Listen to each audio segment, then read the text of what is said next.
తెలంగాణలో కాంగ్రెస్ గ్రాఫ్ పాతాళానికి పడిపోయిందా? ఊహించని విధంగా బీఆర్ఎస్ బలపడుతోందా? ఇప్పటికిప్పుడు ఎలక్షన్స్ వస్తే 92 సీట్లతో కారు పార్టీ విక్టరీ కొట్టబోతోందా? బీఆర్ఎస్ పై రేణుకా చౌదరి చెప్పిన మాటలు నిజం కాబోతున్నాయా? మరోవైపు పోక్సో నిందితులకు రేవంత్ శాఖలోని కొందరు అధికారులు కొమ్ము కాస్తున్నారా? అధికార పార్టీ మహిళా నేతలకు రాష్ట్రంలో కూడా రక్షణ లేకుండా పోయిందా?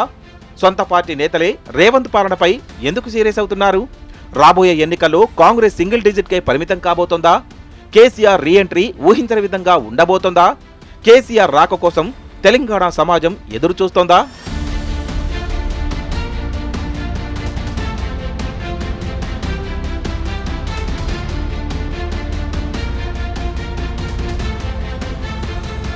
రాబోయే ఎన్నికల్లో మళ్లీ కాంగ్రెసే వస్తుందని ఒకవైపు రేవంత్ రెడ్డి కలలు కంటున్నారు. కానీ అదే పార్టీకి చెందిన సీనియర్ నాయకురాలు రేణుకా చౌదరి మాత్రం అంతా తూచని కొట్టిపాడేస్తున్నారు. ఏసీ గదుల్లో కూర్చుంటే కాదు, ప్రజల హృదయాల్లో ఏముందో తెలుసుకోకుండా మాట్లాడొద్దని రేవంత్కే వార్నింగ్ ఇచ్చేశారు. తెలంగాణలో బీఆర్ఎస్ ఇప్పుడు స్ట్రాంగ్ పార్టీగా మారిందని, కాంగ్రెస్ పూర్తిగా బలహీనపడిందని, నెక్స్ట్ హస్తం పార్టీ సింగిల్ డిజిట్ ఖాయమేనని చెప్పకనే చెప్పేశారు. అంతేకాదు, నెక్స్ట్ బీఆర్ఎస్ గవర్నమెంట్ పక్కా, సీఎంగా కేసీఆర్ను ప్రజలు కోరుకుంటున్నారని కుండబద్దలు కొట్టేశారు. అది కూడా ఎక్కడో కాదు, మీనాక్షి నటరాజన్తో మీటింగ్ పెట్టి మరీ తన అసహనాన్ని బయటపెట్టారు.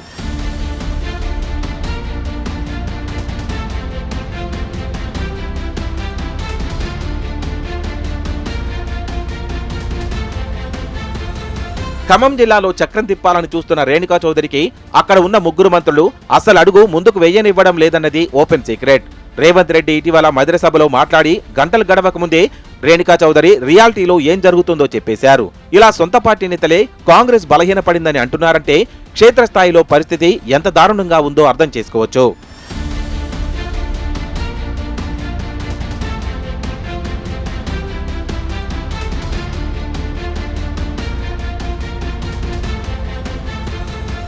రేణుకా చౌదరి గ్రౌండ్ లో కాంగ్రెస్ కి గ్యారంటీ లేదని క్లియర్ కట్ గా చెప్తే, ఇక లా అండ్ ఆర్డర్ విషయంలో రేవంత్ ప్రభుత్వం ఫెయిల్ అయిందని సొంత పార్టీపైనే విజయశాంతి ఫెయిర్ అయ్యారు. మహిళలకు పెద్దపీట వేస్తాం, రక్షణ కల్పిస్తామని ఉదరగొట్టే కాంగ్రెస్ పాలనలో అసలు మహిళలకు రక్షణ ఉందా అని సొంత పార్టీకే చెందిన ఎమ్మెల్సీ విజయశాంతి సంచలన ఆరోపణలు చేశారు. ఇక పోక్సో కేసులో నిందితుడు రాజకుమార్ బెయిల్పై బయటకు రావడం పోలీసుల లంచగొండితనానికి, నిర్లక్ష్యానికి నిదర్శనమని ఆమె గట్టిగానే చెప్పారు.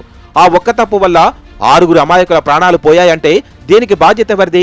ప్రభుత్వం, పోలీస్ వ్యవస్థ ఎంతగా దిగజారిపోయాయో చెప్పడానికి ఇది ఒక నిదర్శనం కాదా అని హోంమంత్రి రేవంత్ రెడ్డిని కడిగి పారేశారు.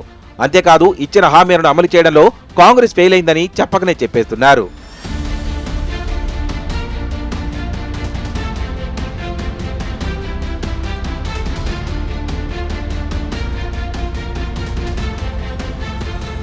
విజయశాంతి లా అండ్ ఆర్డర్ పై మాట్లాడిన కొన్ని గంటలకే కాంగ్రెస్ పార్టీలో ఓ కాంగ్రెస్ లీడర్ ఆ పార్టీలోని సీనియర్ నాయకురాలు ఈశ్వరమ్మ యాదవ్ పై బూతులు మాట్లాడాడు. ఫ్లెక్సీలో ఫోటోలు వేయలేదని, ఆమె వయసుకు గౌరవం ఇవ్వకుండా బూతు పురాణం మొదలు పెట్టాడు. రేవంత్, రాహుల్ ఎవరికి చెప్పుకున్నా ఐ డోంట్ కేర్ అంటూ ఓ బీసీ మహిళా నాయకురాలైన ఈశ్వరమ్మను తిట్టాడు. అంటే కాంగ్రెస్ పార్టీలో బీసీలంటే ఎప్పుడూ చిన్న చూపేందుకని బీసీ సంఘాల నేతలు ఆగ్రహిస్తున్నారు. అగ్రకులమనే అహంకారంతో ఇష్టం వచ్చినట్లు మాట్లాడితే ఊరుకోమని బీసీ సంఘాలు హెచ్చరికలు జారీ చేశాయి. అలాగే యాదవ సామాజిక వర్గం కాంగ్రెస్ పార్టీపై భగ్గుమంటోంది.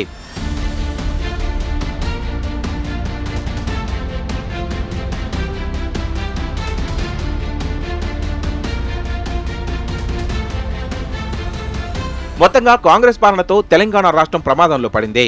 తెలంగాణ తొలి సీఎం కేసీఆర్ పాలనలో లా అండ్ ఆర్డర్ కంట్రోల్లో ఉండేది. బీఆర్ఎస్ ప్రభుత్వం మహిళలకు రక్షణ విషయంలో ఎక్కడా రాజీ పడలేదు.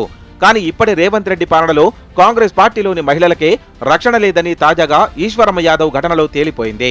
బండి భగీరథ్, రాజకుమార్ లాంటి పోక్సో కేసులో నిందితులకు ఈజీగా బెయిల్ రావడంతో తెలంగాణ రాష్ట్రం నేరాలకు అడ్డాగా మారుతోందని ప్రజలు ఆందోళనకు గురవుతున్నారు. అందుకే కేసీఆర్ మళ్లీ వస్తేనే తెలంగాణ రాష్ట్రం సేఫ్గా ఉంటోందని జనం కోరుకుంటున్నారు.